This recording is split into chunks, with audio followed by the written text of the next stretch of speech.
Today we'll be discussing the future of ETFs and retirement plans. And to begin, we'll take a quick step back in time. The year is 1984, and retirement plans are dominated by annuities with front-end loads as high as 40%. But outside of retirement plans, these annuities are beginning to lose favor as mutual funds begin taking on assets at ever greater levels. The reasons? Mutual funds offer more features, better performance, and are far lower in cost.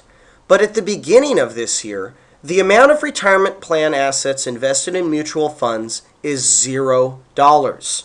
The retirement industry claims that there is simply no demand for mutual funds and retirement plans, and as a result, no technology exists to offer them.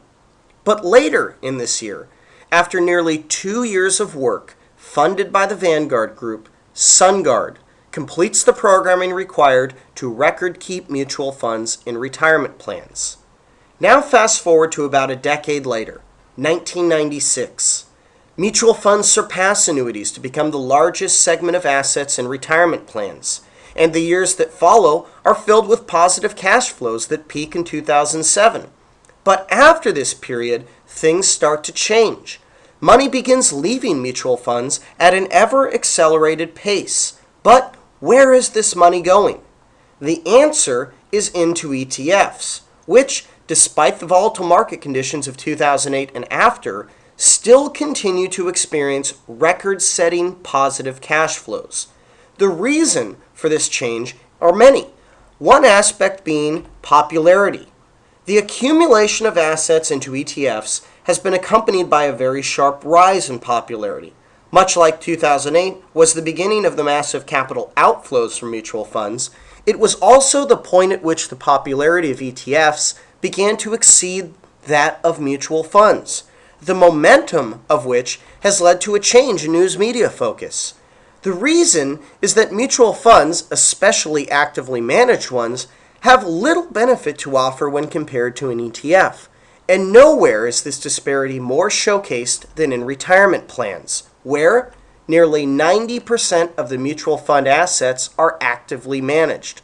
But these mutual funds have underperformed their benchmark indices 99.4% of the time historically, and the cost of this underperformance has been substantial, averaging between 125 and 150 basis points, which can be as much as 94% more expensive than an ETF which simply tracks the underlying indices active management underperforms. And that brings us to today.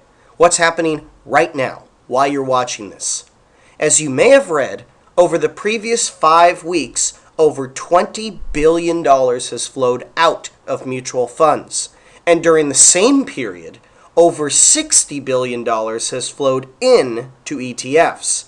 But in retirement plans, ETFs still only make up about 1% of the assets, with asset accumulation nowhere near that experienced by the rest of the market, which, at year-end 2010, saw ETFs top more than $1 trillion of assets, followed by a year-to-date accumulation of about $1.064 trillion.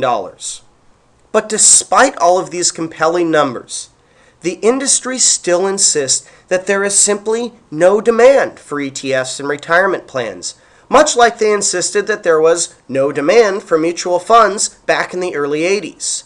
So why is this the case? It is not because the industry is reluctant to adopt investment menus that exclusively feature low-cost funds. It is because the industry has become restricted by its technology. The record-keeping of mutual funds occurs in dollar-certain transactions, and this allows fractional shares to be purchased. So as you can see, in this transaction, no residual cash remains. And as a result, what you're viewing is the limitation of mutual fund record-keeping technology. They cannot and simply do not track residual cash. But that is essential for ETFs because they trade in a different way. Aside from trading intraday, they trade on a share basis, meaning that they can only be purchased in whole shares. And this results in residual cash, which requires an entirely new type of record-keeping technology, and that is the key to offering ETFs and retirement plans. Invest and Retire has not only developed, but patented the technology to make this possible, and will conclude by highlighting a few key takeaway points from this presentation today. Mutual funds are losing assets and popularity. The market is heading unquestionably in the direction of ETFs with ever greater momentum. There is no indication that this will change, and as a result, it is unrealistic to expect that mutual funds will retain their asset dominance in retirement plans. Finally, Invest and Retire is the only record keeper that can make ETF retirement plans a reality.